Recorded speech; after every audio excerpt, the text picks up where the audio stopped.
Welcome to Elite Expert Insider Podcast, where we will inspire, motivate, and educate entrepreneurs, innovators, and growth seekers.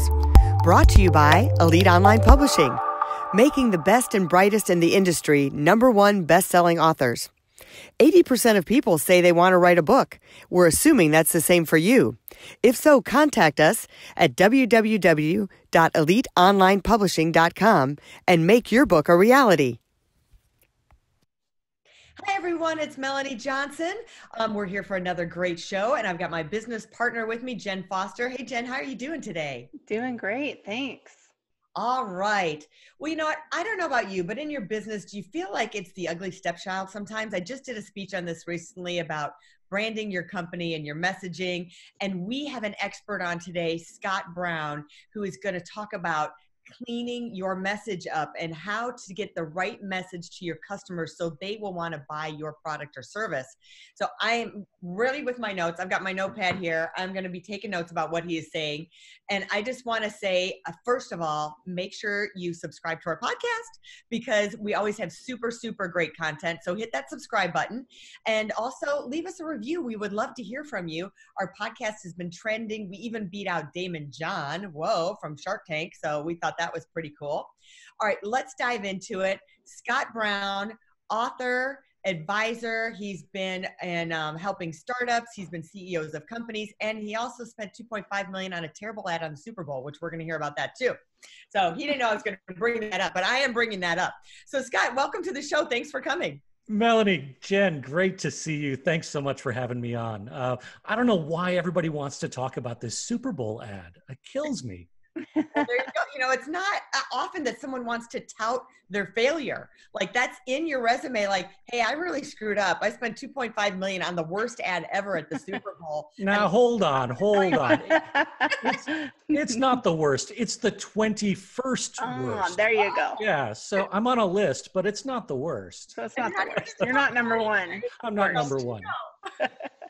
That's great. Well, Scott, tell us a little bit of your background and how you got into this and what inspired you to write this book of clean messaging? Yeah, thanks, Jen. You know, I've spent the last 25 years as a startup founder myself, building companies. I've sold 6 of them, 1 catastrophic failure, 1 zombie that refuses to die. And over the last 10 years, I've been working with startup founders. They show up, they want to talk about their business, and I found I was saying the same thing to them all the time. And it was all about not their technology or their market or their team, but they couldn't figure out how to talk about what they had built. And so we would go through this process to help them figure out how they were going to talk to real human beings. And finally, I said, I'm just going to write all this stuff down. And so I built a framework that we call clean messaging, which is designed to help startup founders, like many of your listeners, talk to actual human beings. You know, it's interesting. I just went to a seminar and they showed this sheet when Apple first came out with the iPhone before it was announced to the public. And it was a page of tons of very small font writing. It was 3 columns. It was a bunch of minutia, right? And they're like, hey, this is the iPhone. Right. And you're like, I don't get that. Like, forget, I would have looked at that and maybe scanned a thing and then thrown it away and not been interested. And then they came out with the presentation of it's those 3 things, you know? Yeah. So that's the messaging. It's so important. It can totally change the trajectory of a product or service. So what are the first things that you do when you walk into a company to help them straighten out their messaging? You know, the very first thing we talk about, Melanie, is that as a startup founder, it's really hard to build a business. And we do all of that customer discovery, right? We get out of the office, we talk to people, we learn all of the things we should be building through that lean startup methodology and all of the tools we have. But then, just like your example with Apple, we take all of the detail that we learned over the course of that customer discovery, and we start telling people all of those features and widgets and bullet points, and we forget that it's not actually about you as the founder. It's about the person you're talking with. And if it's not about them, they don't really care. You know, people don't care that you've built a business. They care if your business can help them. We're all selfish at the end of the day. And so we got to find a way to help these founders transition from talking about what they've built to talking about how what they've built can help somebody else. Yeah. I love that. And I think a lot of times, we are all about the me, because of course everyone's about themselves. Yeah, right. And so you really have to think about what you're saying to your client. If you're just saying, well, we do this and we do this and we do that, then you're only talking about yourself. So that's right. So how do you switch that? Is it something in your head, or is it just a script or a speech that you have to memorize? Like how do you actually make sure you're thinking about the client all the time and when you're presenting your messaging? Yeah. In the clean messaging framework, it's a canvas, much like the lean startup canvas that many of us use to figure out the what in our business. In clean messaging, the very first box in our canvas is something about your listener, something about them. And we always start there. What is it? What's the deep human need that your listener has that you can relate to, that your product may be trying to solve? And then when we create that clean message, we always lead with the listener rather than yourself. It's not, we built this amazing thing so you can. It's for people who need this, we do this. Huh. That's interesting. So we're going through a process I told you of like rebranding ourselves. And I love that for people who need, I'm taking notes, need this. Let's say that again, because I think that's real important. For people. So in a clean message, if we always start with the listener, the way we would structure it is something like, for people who need X, we do Y. Right? And in positioning it that way, you're leading with the listener. And the listener then can understand, oh, I'm one of those people. And I could use this thing, this X or Y that you've invented. That could help my life. And now once you put that out in something that is very simple to understand, something that's audience focused, it's bite-sized, it's repeatable, all of those very simple, earworthy things, then we back it up with a human story about how somebody used your product and it changed their life. Yep. A couple of key, what I would call number analogies. People don't remember stats and numbers. They remember the way numbers make them feel. And so you've got to find a way to wrap those key metrics or those key numbers about your business into a tiny little bite-sized story. So instead of saying there are 7.8 billion acorns that drop from trees every year, you might say there are more acorns than people. People would remember that. It's so interesting that the way that you're breaking this down too, because when we help people write their books, it's very similar in the aspect of what's the story that goes with your point. So you're making a point or trying to a teachable moment, and then what goes with that? What's the story, real life story, and then the stat that might go with it. That's an analogy. And it's funny, like your messaging goes across so many different platforms. Whether they're taking that, they get that content, they could create a book with it, they can create social media posts with it, they can use it everywhere. That's right. Yeah, we see that all the time. When people build a really good clean messaging canvas, they use it in every media interview they do, every sales call they do. They use it in their blog posts, their social media. It becomes really that messaging framework for how they talk about their business going forward. And what we find, Melanie, is that it's not just entrepreneurs, small business owners. I've given talks about clean messaging to innovation groups and large enterprises who are inventing new products.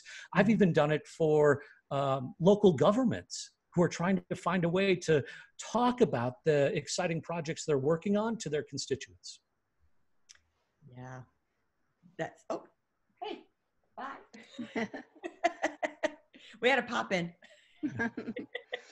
Well, let's talk a little bit more about the Super Bowl. So you had that in your bio on Amazon, and we were like, what is this, a commercial? So tell us a little bit about that. Yeah, I was lucky enough to start a couple of companies early on, kind of pre-internet. And then back in '99, I started a company that was pretty amazing. We raised a bunch of venture capital, built a very large business. It was venture backed. And at the time, I kind of believed everything that the investors were telling me. We didn't need to make money. We just needed to get eyeballs and users. And, we didn't have to focus on the fundamentals of a business because it was the .com era. And so we had a call, I guess it was the December of 99, that there was a fourth quarter Super Bowl ad slot available. And we took a vote and we all decided we were going to do it. And sure enough, we pulled it off. We had an ad in the fourth quarter of that Super Bowl in 2000, the .com Bowl. I don't know if you remember that game at all, but it was very close at the end. And so we had all of these people who saw our ad and they all showed up. We had a lot of people sign up for the product. And of course, we weren't selling anything.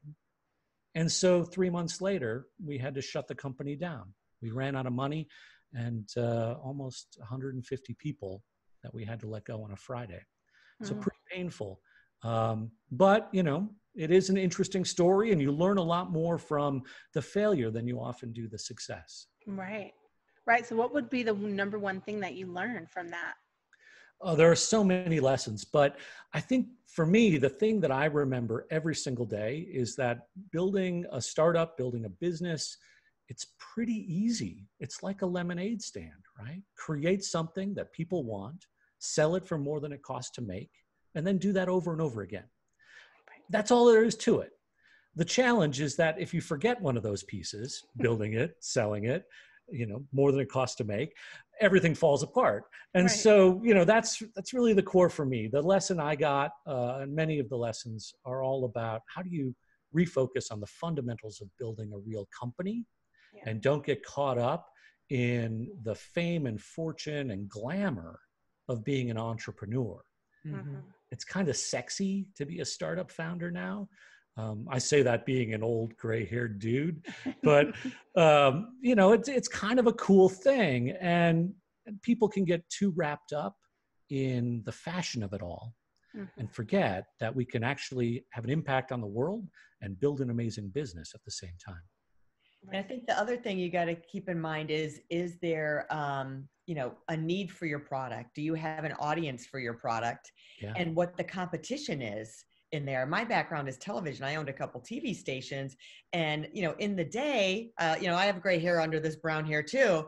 Is that in the day there were only a handful of over-the-air broadcast stations, and cable only had 30% penetration in the marketplace, and there was maybe 40 stations on cable. Yeah. So, and to get a license was very hard and limited. So, what is the competition that's out there? And is there a market for your service? Like, test the marketplace first before you go dumping all the money in. Absolutely. Yeah. And, the tools that we have for entrepreneurs now, things like Lean Startup Canvas, invented 11 years ago by Eric Ries, I think, or the Value Prop Canvas from Alex.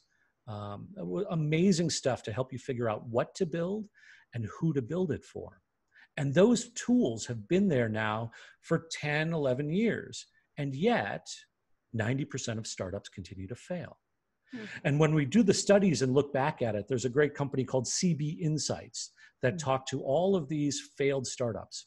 And 42% of them said when they shut down, they had to close because there was no market. And maybe that's true, but we know that as founders, nobody starts a business knowing there's no one who wants to buy this thing. Some people do. All the time they have an idea and they think, oh, that's great. People are going to want this. They don't do any research, no data, no nothing. And they just start dumping money into it. And then they're like, they can't figure out why it's not selling. Yeah. Amazing. Right. And so if we can solve finding the market first, get out of the office, go talk to people before you build it. Figure out the what you need to build and the who you need to build it for. Then clean messaging comes in to support those tools to help you talk to actual human beings about it. Right. Repeat the two places you said to go to that you could go to help startups. So Eric Ries wrote a book called The Lean Startup. If you don't own it, you should buy a copy of it. It's amazing. And then there's this thing called the Value Proposition Canvas. From Alex Osterweiler,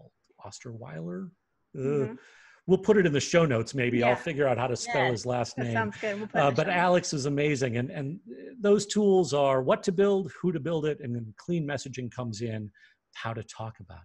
And then the CB Insights, is that a website that people can go to? CB Insights is a company out of New York. They're a website that does a lot of studies and research on startups and venture capital. Pretty interesting site. I imagine they have some free value offers in there too. That Lots people of can great data that you can find. That's Yeah. awesome. Yeah. Well, tell us where we can find you. Other people can connect with you, Scott. Oh, thank you. Well, I'd love it if you'd go check out the Amazon site. Clean Messaging is available on Amazon now. You could download it, the canvas itself at scottbrown.co. Try it out, then read the book and figure out how to make it even better. And of course, I'm always available to help anybody who's looking to get that clean messaging right so they can go out into the world and make lots of money. Awesome. We'll put those links up at the bottom of the YouTube video. And those of you that are listening, just go to scottbrown.co. Is that right? That's perfect. Perfect.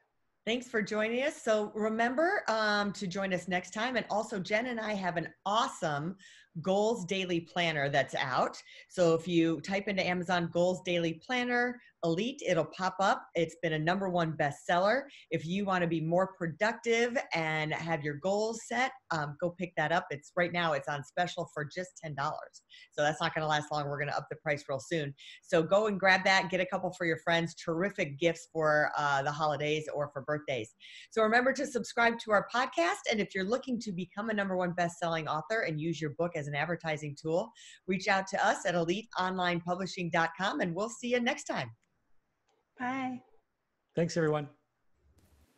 If you'd like to create the most powerful advertising tool for your business, contact us at eliteonlinepublishing.com, where we will help you create, publish, and make your book a #1 bestseller and show you how to get new leads and more revenue for your business. If you'd like to check us out on our Facebook page, we have a free book for you as our gift. Just go and click Free Book. Remember to subscribe and leave a comment for our podcast. We would love to hear from you.